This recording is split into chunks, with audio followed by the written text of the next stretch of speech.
to have a melting pot of different people of different cultures there. Because when there's a certain stereotype that's automatically put onto you, I don't mind educating anybody just as long as they're not playing stupid. Man, I think Vanilla Ice has done more for race relations than a lot of people. And in what way do you think exactly? Ice Ice Baby, when it plays at a wedding reception, no matter reception, okay, and then everybody, whatever, no matter what culture you are, what race you are, you're going out on the dance floor for Ice Ice Baby. And that's true because I've witnessed it myself. Hey, I seen you out on the dance floor too. Yeah, of course. On Ice Ice Baby. Oh, it's a funny song. Funny song. It is kind of. I'm sorry. It is a funny song because I mean the real lyricists who actually who are a part of the culture of music will even say that it's kind of making us look bad a little bit. I mean there's even some like. To bring up race, there have been some Caucasian MCs that be like that.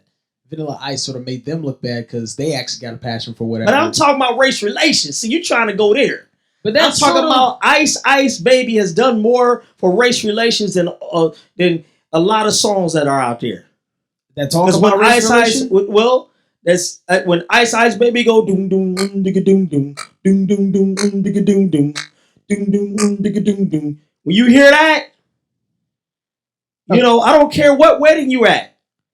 I don't care what nationality, race, or whatever at that wedding. Everybody's getting on the dance floor. But musicians themselves, or any type of person that does music at a serious level, do not take them seriously. I didn't say it's a serious song.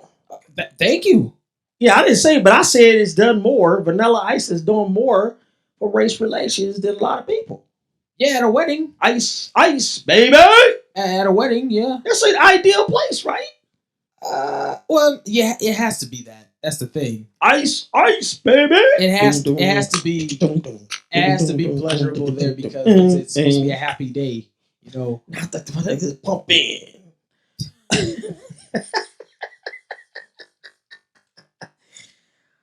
Oh man! Today we're gonna talk about cultural appropriation. Okay. Recently, Adele. She hit the news because she's wearing some Jamaican garb. I heard about that. And she was at a Jamaican celebration. She's wearing a Jamaican garb. You had a lot of people saying different things about what she's wearing. And she's appropriating the culture, Jamaican culture. So I thought this would be something good for us to talk about culture appropriation. Because we have a lot of people talk about culture vultures. Yeah, and from me looking deeper into the word, it pretty much sort of means the same thing. Yeah. So what I did is I wanted to look up. I looked deeper. I read a few articles, even a book on cultural appropriation and pop culture. Okay. It wasn't until 1945 they came up with this definition of it. Yeah. Cultural appropriation is the unacknowledgement or inappropriate adoption of customs, practices, ideas, and etc. of one people or society by members of another, and typically more dominant people of that society. In the 1920s, a theorist by the name of Raymond Williams came up. He broke culture down in three ways. First thing in culture, he said shared ideology. It's people that share a certain ideology. That is something that we can't see, he said. Something like religion. Yeah. Especially nowadays, what is patriotism? Yeah. So that's one part he broke down. The second part he broke down is a shared way of life with a specific group. Yeah. That would be something like the Jamaicans, the Colombians, the South America, certain places in South America. Yeah. I would even say that even breaks down on certain sides of town in certain cities. I would even say musicians, and maybe stand-up comedians. You know, it's just certain certain things in a way of life in that or just movie. entertainment in general. Exactly. But we're going to really talk about the third one he talked about. He said shared creative and artistic expression. Okay. He said cultural production is the most concrete version of culture because it gives us objects and things to share and engage with. Okay. So the question is today cultural appropriation when it comes to the arts, Okay. cultural appropriation.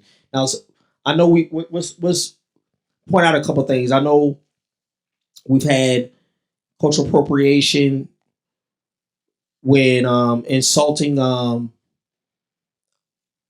foundational Black Americans with blackface. We've had that before. Yeah, that's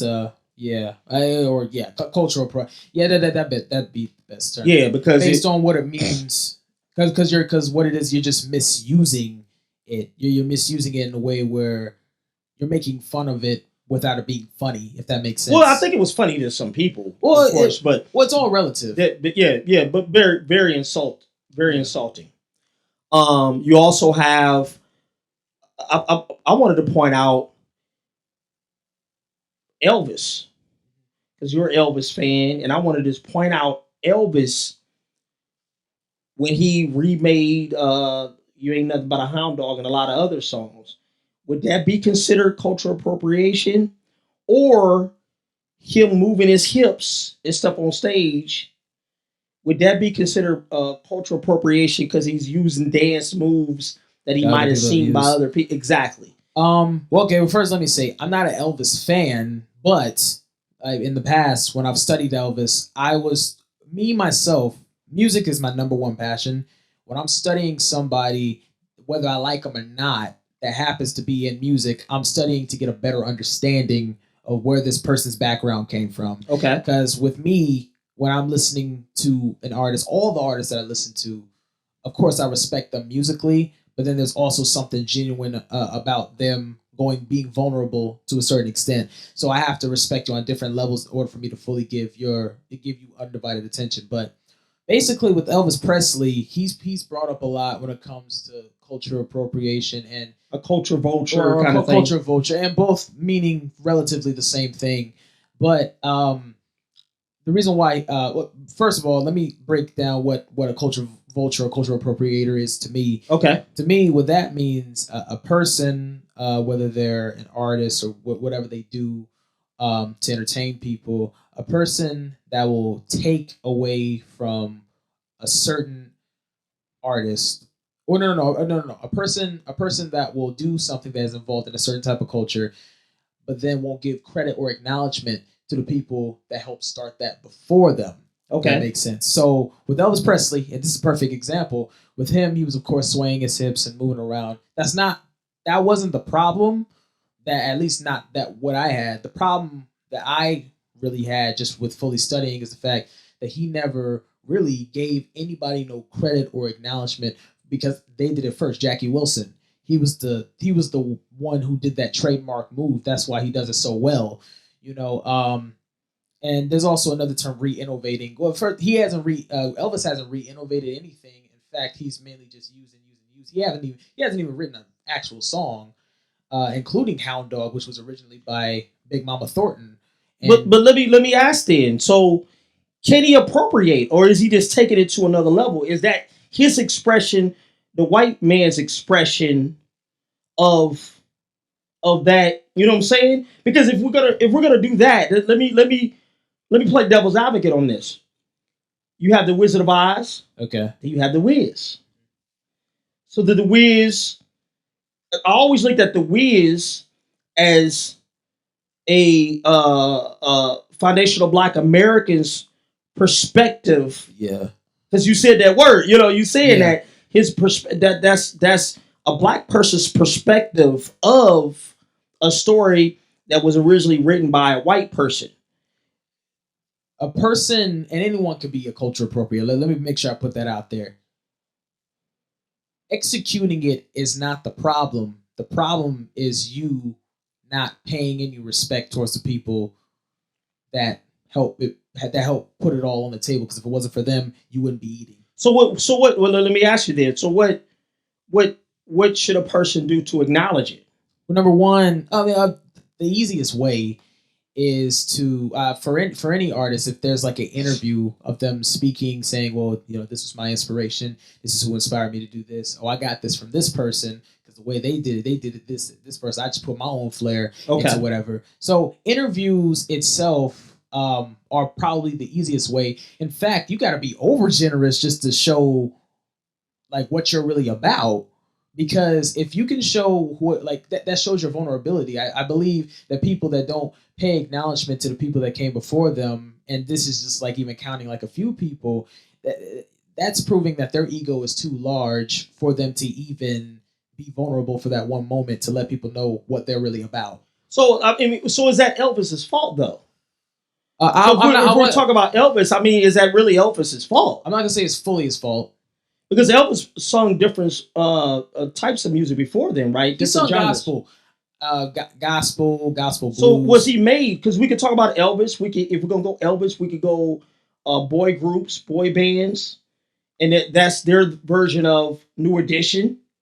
But that's not the problem that I have. The problem that I have is when credit isn't, when you don't pay credit when credit needs to be due. Okay, so basically, if the other groups come out and they say, "Hey, we got this idea from," if they don't say anything like that from in any circumstance, then that is in a way taking, because you're not letting them know, okay, we borrowed this because this is why. So let me play devil's advocate again. Then on this, can you even appropriate an expression? What do you mean? But appropriate expression isn't if I see you do something and I do it, like, okay, Prince couldn't be Prince without Rick James. Yeah.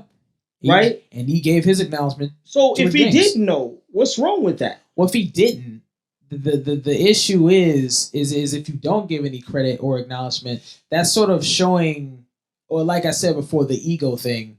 If you have a large ego and you're not willing to admit who you learned it from or who you were inspired by to do this, then really, what are you? You know what I mean? Because then if I'm, okay, for example, if I'm on stage and I'm playing like a solo on guitar and I'm doing the lady tone guitar, which is like active pickup on guitar, lead guitar, and rhythm guitar parts of it's a terminology, and I don't give any type of acknowledgement to Eric Clapton, who helped innovate that style and pretty much trademark the sound, then that's just me, and I don't say, okay, this person inspired me to do this, and I just say, oh, I just came up with it, just from thinking. That myself, that'd be taken away from what a person has done. Oh, so you're saying just basically disrespectful? Yeah, that'd be disrespectful. And anything like, whether if you're not giving any credit or acknowledgement to anybody, then that's automatically disrespect, because this person, like I said before, if it wasn't for this person doing what they did, you wouldn't be here eating, doing what you're doing. So let me ask you. So with what Adele did, I don't think that was corporate appropriation. I actually think she was there at the celebration. We've been to celebrations before. Yeah. And we put on the garb. Yeah. We put on the garb for that celebration. We were in the Indian celebration and stuff. That's not it. Did people say that? Did they miss judge that on what they're saying on that?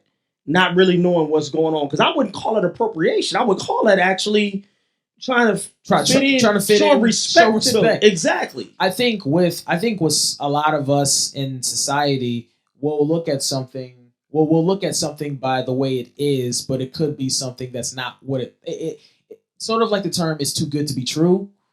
It could be something that it's something that but it's not really what it seems, if that makes sense. So when I'm trying to explain it the best way I can. I think us in society, as people in general, will look at things and just call it cultural appropriation just because that's the way it looks. We don't know deeper into the story of why this person may have done this or why this person may have done that. For that certain reason, like Adele never never spoke about it at all, so we don't exactly know what was going on Exactly, in her head. exactly. When she was doing that. But and of course I don't want to get too much off subject. But yeah, I've been to events where, like you said before, wearing the guard, showing respect to That culture. to that culture. And I know that I'm not a part of it, but what I can at least do is sort of do what you do to at least understand who you are and what your culture is about. You know what I mean? So anyone that tries to understand is in the right path. You know what I mean? Yeah. So I sort of want to give a few examples, a few more. Yeah, go ahead. So culture vultures or culture appropriators, however you want to say it, because people say it differently in their own way. People that I find examples of that, one person in particular, a few people I'll mention later, but I consider Nicki Minaj in a way a culture appropriator. Not the fact that it could, like I said before, anyone could be a culture appropriator. It's not the fact that she is rapping, but it's her image that she in different songs she said all these companies trying to make another Barbie, a wannabe Barbie, trying to be like me. I started this and everything, and one way the other half lives. She'll say that she created this new image that people are trying to copy in the industry. Specifically, women are trying to copy into the industry. But historically speaking, the first female MC to ever do what she did and add scandalous factor to it was Little Kim. No, but see, I don't. But she never gives credit to what started that first. She tries to take it at. No, I don't agree with that, Max. And I'm gonna tell you why. That's just marketing. She's not acknowledging what they did. Now I agree that Little Kim was first because of Little Kim. When I'm talking about culture vultures and what a lot of people else talk about is when somebody's doing something to the culture that's disenfranchised. So like the black people are disenfranchised, so the companies put together something and they say, well, no, this is, this was the first or whatever. Like they really did that with Elvis. And to Elvis' credit, Elvis never said that he came up with something. He just had a great manager. Well, a fantastic manager and a machine behind him. But I will say the only person that he actually gave props to was Rosetta Thorpe, because he said that was the person that pretty much inspired him to play guitar. And she was that's the only person that we know of that he gave acknowledgement to, because then again, he still had a management team that just was hiding. Yeah, that's what I was about to say. So, his management team. But I say that all that because I think Nicki Minaj has the same one. But they're Nicki Minaj and Lil Kim both come from the same. They're both disenfranchised from the people that are disenfranchised anyway. So we can't really. I think that's more of a marketing machine behind the whole thing. When we talk more, I know Eric Clapton. Brought up Eric Clapton. Eric Clapton always gave credit to where he, who inspired him. Yeah. Even on the movie, that they sort of Cadillac Records. They sort of it's a lot of stuff in Cadillac Records that's not. They said it was two brothers that actually started the company. But even in that, I'm talking about the one part on that movie when the Rolling Stones said they were inspired by Muddy Waters. By Muddy Waters. They called themselves the Rolling Stones out of inspiration from one of exactly. his songs. So so let me ask: is that the machines that's saying don't say that? Like especially in the past, like now you can do that, but especially in the past, the machines, the marketing machines that are behind a lot of these people. Are they really more to blame than the people themselves? Because, I'm going to say that. And then I'm going to say, too, can we even... all right, let me tell you my philosophy on the arts. I believe that the arts, whoever's in the arts, you're inspired... by something. By God. By a force that we can only call God. And it's your expression of what God put on you.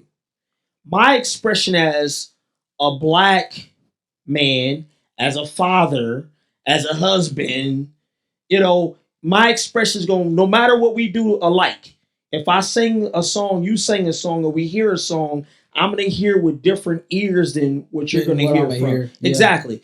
So can you even appropriate that? Can we even claim stakes to this is mine? When God is forever changing and moving every second, millisecond, he's moving, he evolves to different things. And I think, and let me say this, and then I'll throw it over to you. I think a lot of times as artists, we want to hold on to something so much. There's certain routines I just do, and I need to work on other ones, and I work on other ones. There's certain riffs that you play, but is that really what God wants us to be as artists? Doesn't He want us to evolve to something? Otherwise, we would have stayed at blues. Well, of You know? well, of course, evolving and just straight up jumping ship are two different things. Kid Rock, people mention Kid Rock all the time, but he's an example. Bone chicka bone bang ya bang boogie chicka boogie chicka bone up jumps the boogie. What he did, the problem that a lot of people in the hip hop community, and this is just going for people in general who really don't respect him like that, on a level of what he did, he jumped ship from hip hop. Okay, jumping ship is basically the way I would describe it is when you just leave it alone because you realize, oh wait a minute, there's a new genre that I can do. Okay, I'll just change up every single thing and I'll just forget hip hop. So wait a minute, but wait, Max, but wait though. What if he grew up listening to this, and this?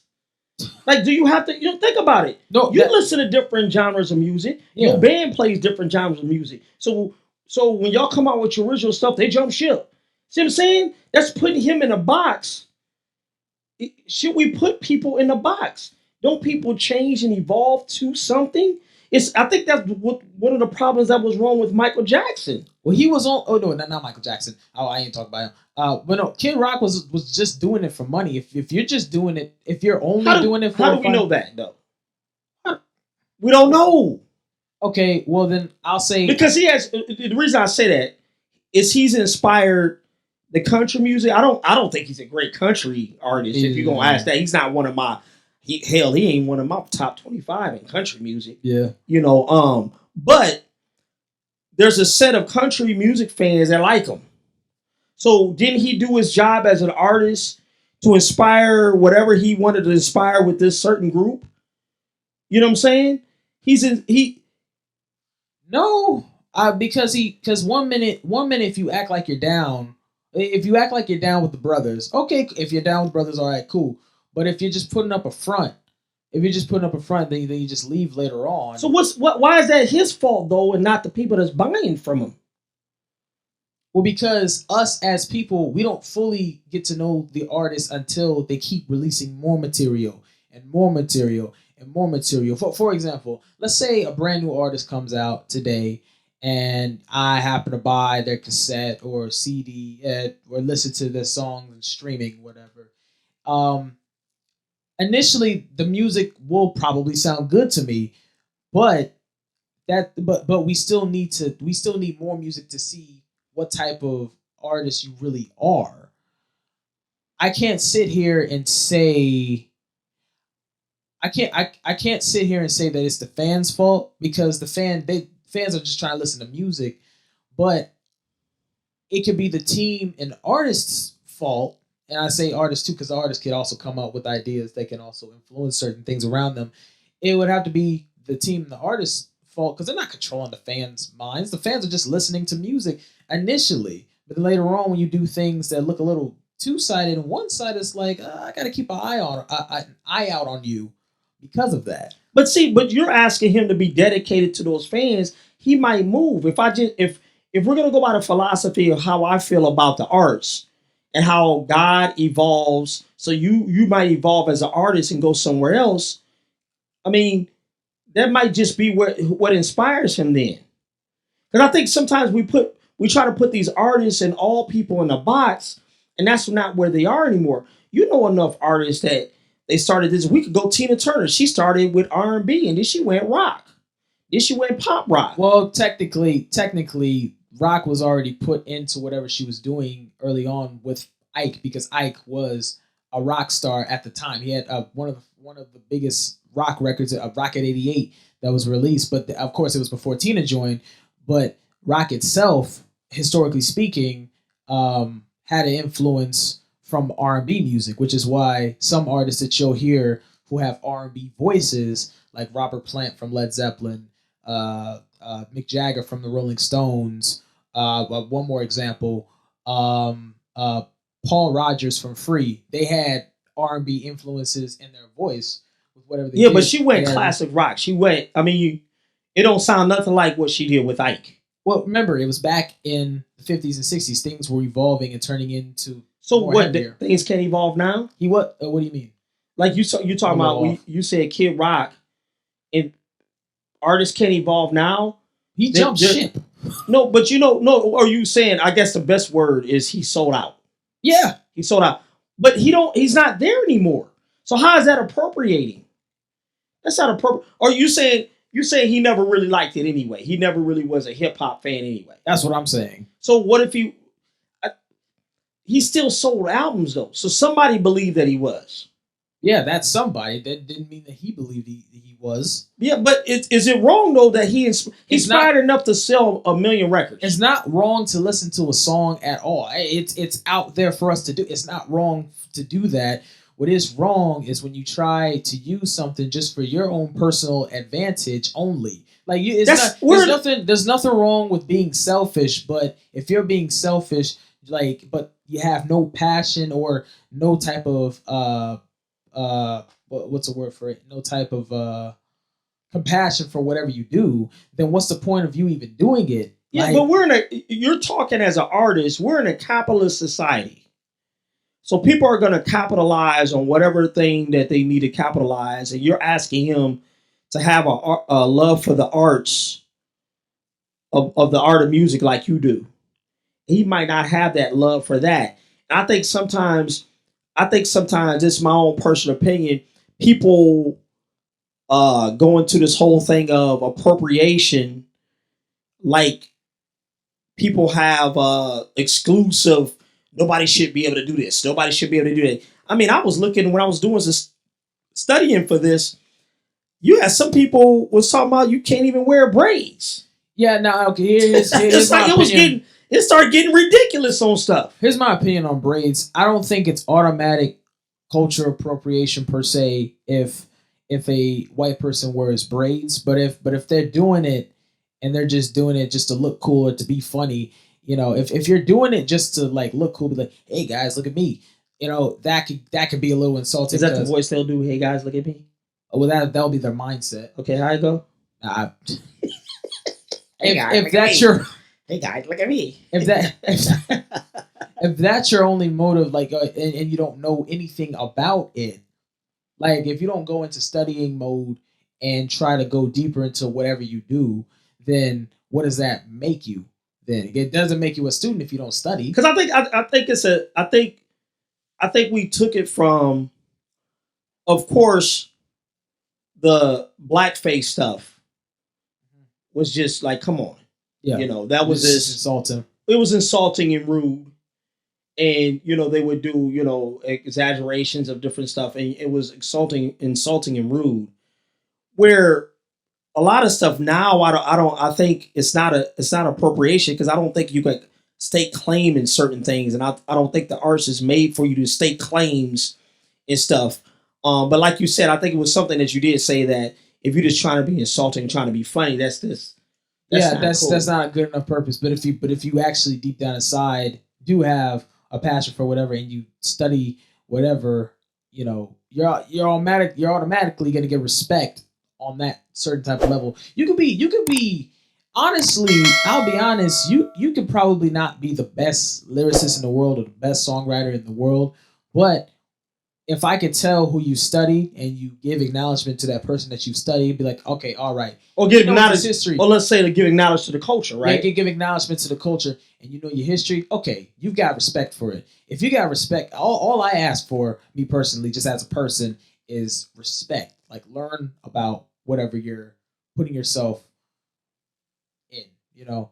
And if you could do that, then that automatically makes you an all right dude or whoever. Let's use a group that you like, Okay. Wu-Tang Clan. Wu-Tang. Yep. They did not appropriate. Did not. So what makes them not appropriated? What made them, as far as Wu-Tang Clan, not be cultural vultures as far as the Chinese culture goes? Okay, so and this is including every single person that was in that whole entire How circle. many people they had in the group? 25? They had over 60 different affiliated members, and one circle representing the W. I was actually joking, but okay. Yeah. And that's not including producers. Producers were also part of it, of course, you know. And so they actually started a whole entire movement. They started a whole movement, and they've actually uplifted the different things that they can relate to in Chinese culture. I'm about to get to in a second. So pretty much the way that they've respected Chinese culture is, number one, they've spoken about the history of also samurai culture as well. They spoke about the history about their image were the African Moors. Now the African Moors, the Black Moors, however you want to call it, they were African philosophers from Africa who there were two different sets. There was the Phoenix Moors, there were the Dragon Moors. The Phoenix Moors, they studied mathematics, philosophy, science, crystal ball. So when you see like TV shows where they have the gypsies being like, "Oh, I see your future," in a sense that would be considered cultural appropriation, only because that comes from that sort of circle, and they're trying to sort of, I don't know, like glamorize it in a sort of negative fashion, you know, whatever. But the Dragon Moors were the more aggressive set of Moors because they learned different fighting techniques from kung fu, and that's the stuff they would talk about. So the Dragon Moors, the first samurai, which was Moor, was a Dragon Moor. He learned from different animals and different ways that they would move, and be like, okay, this is, you know, the dragon's fist, you know, different things like that. And funny thing too, one of the members of Wu-Tang's name is mathematics. Okay. So they really went deep into philosophies and also Shaolin, the Shaolin Temple, because they mentioned Shaolin on, like, every member mentioned Shaolin on every single one of the songs. Shaolin Style by Shaheem, who's from Wu-Tang. And then you also got Raekwon's verse, started off in the island, aka Shaolin. Basically, they talked about there's a movie called Shaolin versus Wu-Tang. Wu-Tang was a fighter. Shaolin was a fighter. They lived in the slums of Staten Island and Brooklyn, because there was members from all over different places in New York. They lived in the slums. They're Wu-Tang, and they're fighting this place that they're in. They're fighting Shaolin, this whole other set of life, if that makes sense. Not only that, but on their first record, they were literally, in a sense, dressed up like the Moors. They had the black hoodies. They had white masks, like ghost masks, almost best way to describe it. And they were soldiers. It was warrior mentality. They were warriors, African Moor warriors, who were pretty much explaining the relation between Chinese culture and with Asian culture in general and African culture. Okay, so that going back to what you were saying about studying the culture. Mm-hmm. So that's why they didn't that wasn't cultural appropriation. Yeah, it was culture appreciation, and even then there were more members like KD the Download Rekka, who actually one time the first introduction into the limelight in music in the underground hip hop scene. He wore a mask, and it was made of like, it was a bandana mask, and he would like look, you know, scary because it was dark history, technically speaking, because, you know, Dragon Moors, they've conquered different places throughout history, the Dragon Moors, and they fought off a lot of different people, and they were just spreading the positivity of what or how deep black really is in the soil of a lot of things. And you know, that's the reason why I appreciate what they did, because they were heavy and conscious at the same time. And there are a lot of artists who are heavy and conscious at the same time. They'll just speak on consciousness on a different level, like talking about the world that's around them, or how they're trying to live the best life they can to stay away from the system. With them, they went like into multiple different parts, metaphors, similes. It was all culture. So what other artists then would you say that learned this and appreciated? Because another artist some people would talk about is Eminem.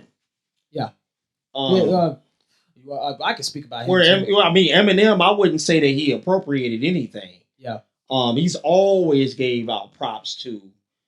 I've seen interviews where he's saying other people's lyrics. Yeah. And anybody that acknowledges Rakim. Oh yeah, of course. Anybody that acknowledges Rakim, Rakim actually put Eminem in his top 10 favorite MC list. I don't know if Eminem would be my top 10. I'd say top 10 most clever because there were different. He was making one of the funniest, kind of weird, but one of the funniest lines he said was, "Hello, mother, are you there? I love you. I didn't mean to hit you upside the head with that shovel." Like who says that? And I don't know if that's clever. Says it so calmly. It's like what he did, and he was always the quirky, funny white dude. Well, no, I'm gonna tell you, if we're gonna do that, then if we're gonna talk like that, one group that I would say, I think I know where you're going. They were if you're gonna Eminem couldn't be here without the Beastie Boys. The Beastie Boys appreciated 100%. They and Afrika Bambaataa has even co-signed on that too. As well as Chuck D too, but basically the Beastie Boys originally from Brooklyn, and they were around the punk scene. Okay. Well, not only that, but what I love about the Beastie Boys, it was suburban white kids that like hip hop culture, and they did it their own way. Never veer from that. Yeah. So you wouldn't put them in the same category as Kid Rock. I couldn't do that. I could because with the Beastie Boys and sort of going back, and I always like to mention history just to say how it sort of helped the future different things. With Afrika Bambaataa, he explained how the punk rockers were the first considered underground outsiders to accept hip hop because it was just coming out of the Bronx during the early '80s. The punk rockers actually accepted hip hop because they realized, okay, this we're not the norm, and this definitely isn't the norm either. We gotta we respect this, we love this because they're trying to break outside of the mold. And the Beastie Boys, they were an example of that. And I say if it wasn't for the Beastie Boys doing what they did, of course, adding their own flair of punk rock and hip hop and just turning it or their perspective, we're suburban white kids, and they never shied away from that. They never shied. I love that about the Beastie Boys. I didn't like that. But I didn't like the one album later that it came out. Oh, Hello Nasty. Yeah. I didn't like Hello Nasty. That was a good album. But the reason I'm gonna bring that up, Kid Rock changes. They changed their sound too, just like Kid Rock did. They didn't change it. No. They didn't change it at all. Man, that was sort of like a. No. Listen. That was like a space. Okay. Let me ask you this: was their intensity and this is going through all their albums? Was their intensity, voice inflection, and everything on the same level as Hello Nasty? Compare songs like "You Gotta Fight for Your Right" to "You Gotta Fight" to "Don't You Tell Me." They kept that same intensity. How'd it go? Music. Okay, I shouldn't have did that, but how did it go? I didn't hear you. They kept the same. I didn't hear you. They kept the same agenda. They kept the same agenda of being number one, always staying lyricists because they were really good lyricists when they were being serious in certain songs. But they also kept the same intensity of rapping in a high pitched voice, acting nerdy. They kept their character. They kept the characters, and that's all I could ever ask from any artist, no matter who they are. And just basically keep your integrity. Yeah, and I say if it wasn't for them, and plus they also did political things too. They were philanthropists as well. But basically, what they did, I feel, helped spark this brand new thing of adding hip hop intensity with metal music, having them both relate in such a way. Rage Against the Machine, Korn, Slipknot has even done a little bit of that just because they came from that era in and out. They had a DJ in their group and they're this thrash band. But another group that I feel appreciates the culture to the fullest and have given their credit and acknowledgement as well, Led Zeppelin. And this is each member of Led Zeppelin has had separate interviews. Only three members have had more because their drummer passed away in 1980. But John Paul Jones from Led Zeppelin, bass guitarist and keyboardist of the group, what he said is that he said that he got his style from listening to Motown. So That's interesting. yeah, he was this British kid who was into R&B music and was learning these different instruments. He was listening to people like Diana Ross and the Supremes or the Funk Brothers. He said that he listened to every Funk Brother record and would try to sort of get that style playing with the one finger. Because if you notice, in 1969, with sort of their first introduction to the limelight in music, John Paul Jones was playing predominantly with just one finger, and only most fingers that he ever used was only two, just for those certain reasons. And I looked at it, I was like, oh wow, it makes sense because he explained where he got this from, and he used it this way, because he still didn't want to necessarily copy them, but he still wanted to do what they did without stealing it, if that makes sense. And I guess I'll call out as many, but I'll call out like one more. We'll call out a modern band. Okay, this band called Greta Van Fleet. They're a recent band that's been here for a long time, for like almost like a whole 10 years, really, just because the brothers and best friend from high school, and they gave their acknowledgement all to the blues, and said how they listen to both the worldly music and the blues, um, and usually the song that they always play all the time to give credit and acknowledgement to the blues is "Smokestack Lightning" by Howlin' Wolf. Not only that, they make different quotes on their Instagram page of Howlin' Wolf quotes. Okay. And the way they've done it, they've talked about their influences and style and where they. The lead singer says that he gets a lot of his inspiration from Robert Plant from Led Zeppelin, which is like the R&B voice, but also Aretha Franklin, which is the reason why he has such a high voice and wails very loud. But also Steven Tyler from Aerosmith. Yeah. Because he and Steven Tyler's giving acknowledgement to James Brown, Mick Jagger, just because they had that grimy bluesy voice. Well, Steven too. He has a very distinct voice. It's him. Yeah. But when you brought up Motown, it made me actually think about even Hall and Oates. Oh yeah. Yeah, that kind of R&B. Great group. And a lot of soul. Yeah. Not as much as McDonald. From the Doobie Brothers. Yeah, like the Doobie Brothers really had that. They were a good group. They were a very good group. Had a nice soulful sound to them. Yeah. And I guess it's funny because when you were talking, I started thinking a lot of these people that do the acknowledgement, they're around still. Like you still, they live. Their music lives on. Yeah. Their music lives on regardless of whatever. They're not, everybody, just because maybe that spirit moves on as far as the group, as far as who they are. And also another thing too, history with the Beastie Boys. Another way that they showed that they weren't trying to compromise their integrity for certain things was that they were with their company called Def Jam. And at the time, LL Cool J was a part of it. And they actually made some beats. Yeah, they produced for it was King Ad Rock who had produced beats for LL Cool J. And they actually had some past Kitty beef, but that's besides the point. But basically, what it was is that they Rick Rubin, who was actually their friend at the time, who was co-owner of Def Jam with Russell Simmons. Basically, what had happened was that they just weren't paying the Beastie Boys, and they were like, well, we can't. But they wanted them to change up a little bit. It was like we can't do that because that's almost like selling out to people that are in the limelight, sort of really don't care about us. They had to leave because they still wanted their creative vision to be seen to the masses. Yeah, that's why they ended for about like 2 or 3 years. Oh, really? Yeah, they ended for about 2 or 3 years. Didn't talk to each other 4 years. From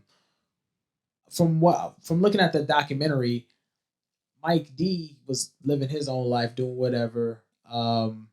King Ad Rock was actually an actor for a short time. He actually had a girlfriend in Hollywood, but he that didn't last because he just wasn't into that. And MCA, he was just at home, just sitting, around, and they finally got a phone call. They finally called each other, and it was like, let's bring this back together, but we're gonna keep it strictly to the way we do things. We're not gonna compromise for nobody. This is what we're gonna do.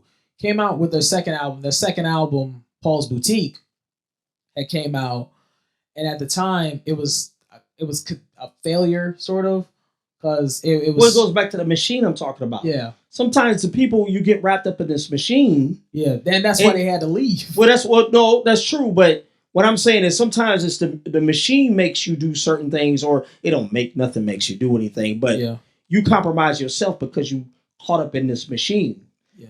Because your integrity messes up. You know who you are. So, but I that cultural appropriation. I still say, can you? My question still is, can you even appropriate something that's just created? That was just created out of, because even like we go back to the blackface, you wouldn't do blackface now. It wouldn't be the in thing now. Back then, that's what it was, the in thing for that. Still rude, and just like it's some things that's rude now. Yeah. But can you even appropriate art? I think if you don't know the fullest backing story behind it, you can't judge it right away. And I think, like I said before, I think a lot of us, we judge right away, right when we see certain things. If there's a white person that wears braids, a lot of us will judge automatically. But we can't judge yet until we know further detail on whatever they were trying to do. Like if they made a response video, but they were responding to it like weirdly wrong, like being like, well, I'm just, because I'm a person, I have rights and blah, blah, blah, blah, blah. If they did that, okay, that's a bit disrespectful. Though the way it'll come off, but if it's something deeper that you explain why you do this, and you've studied whatever, then there's already an automatic respect that I'm gonna have for you, because now you're putting your ego aside and you're educating me, and the fact that you're educating me to the best of your ability, that's showing me that you actually have appreciation and love and care for whatever you're doing. Okay. So all the artists that I named that are appreciators, Beastie Boys, Zeppelin, and a person that you mentioned, Eminem, they appreciate because they've given all their credit and, gave their lives to whatever they love to do. Yeah, because Vanilla Ice did it. For weddings, yeah. For weddings and anything you wanted to say before we roll out today? Pretty much the usual. Make sure to follow me and follow my group on every social media platform at KOM Band Music. You can also follow me on my personal page at Maximus Keys. That's MaximusKeyes. If you still can't spell that, like last video, search up Max Effects, like Das Effects, but Max Effects. And yeah, that's for me.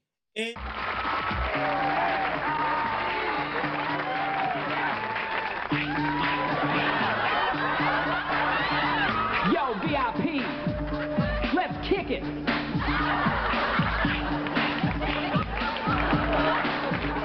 All right, stop. While I do up my laces, this kind of thing happens every show. Yo, I gotta learn how to tie a bow. What's your real name? Robert Van Winkle. Why did you cheat? Nothing rhymes with Winkle.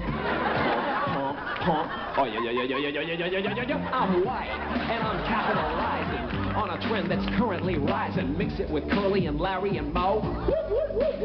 Hey, yo! When's it gonna stop? Maybe never. I become richer with every endeavor. I'm living large and my bank is stupid, cause I just listen to real rap and stupid.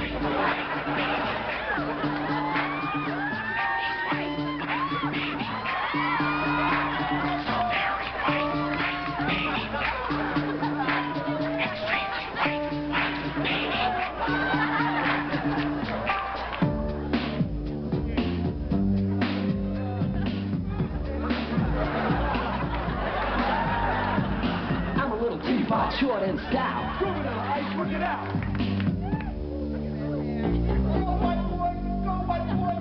I told the world I was was stabbed in the butt, but it was a toilet paper cut. Yow!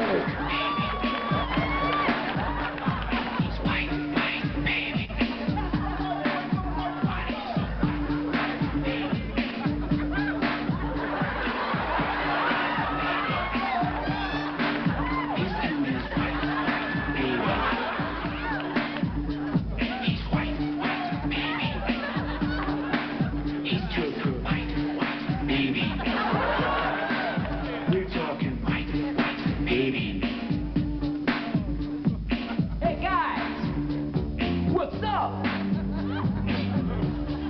Yo, I ain't stupid. I just stupid. Word to your mother.